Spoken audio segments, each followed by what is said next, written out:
Hi, my name's Adam Shaw, and I'm very happy to have been asked to participate in the unGala at our little treasure of museum in Santa Rosa. The piece that I'm donating is called Call the One You Love. It's here behind me. It's oil on aluminum. It's basically a riff on a Zen scroll. So it's kind of minimalist for me, but there's a lot that's going on there that's not immediately seen. So I'll talk a little bit about the process and then what the painting contains and what it's about. So because it's on aluminum and not canvas, which I usually work on, I wanted to allow the material to have a voice in the final piece.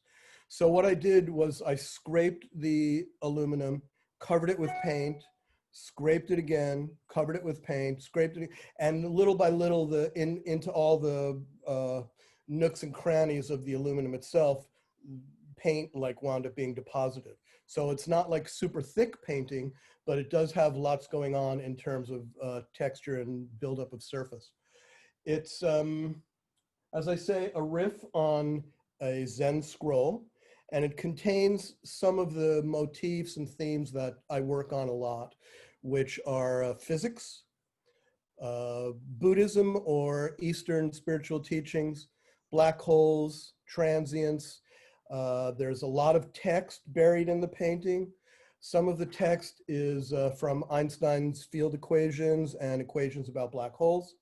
Some of the text is from Zen Buddhism, from the little book called the Shin Shin Ming, which is basically a 5th century Zen teaching. And the text that's there says, if you wish to know the truth, hold no opinions for or against anything. So it's really about having a direct experience of things without a mental interpretation.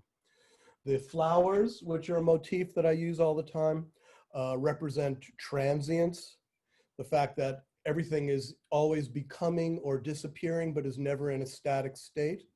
And in fact, transience is stenciled into the black portion of the painting, but you'd have to really look to see it. There's a lot of things in there that won't jump out at you, but if you study the painting, begin to reveal themselves.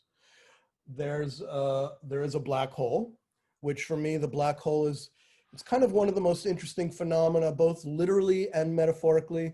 This space that is devoid of light, into which all things disappear or out of which all things appear.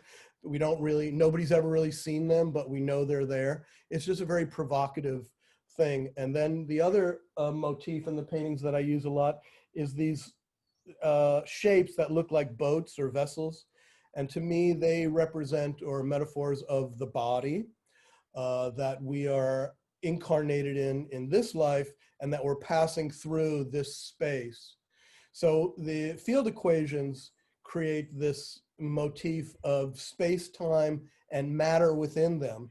And then the boats create this metaphor of the literal physical body passing through physical space.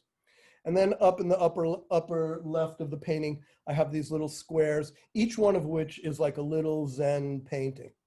And they're also both individual pieces in their own right, and represent kind of building blocks toward the entirety of the whole painting. And when you look closely, you'll see that those little blocks are repeated throughout the piece in various ways, some more obvious and some like you really have to look to see. So hopefully the painting rewards extended study and will be something that will continue to surprise you as you look at it. I've launched an online gallery called adamshawgallery.net.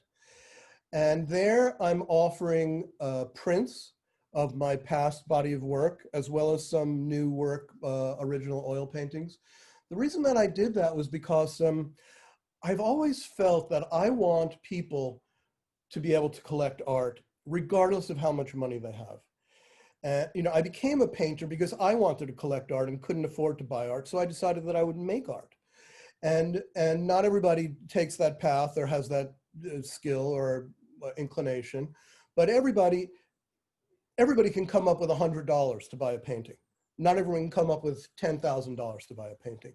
So I decided, being that the technology for printing has gotten so superb, and you can print on various surfaces such as metal or wood or acrylic, that I would offer a way for everybody at any price point to begin to start their own private art collection. So I really appreciate any support. If people want to go check out the work there, that would be great. Thank you.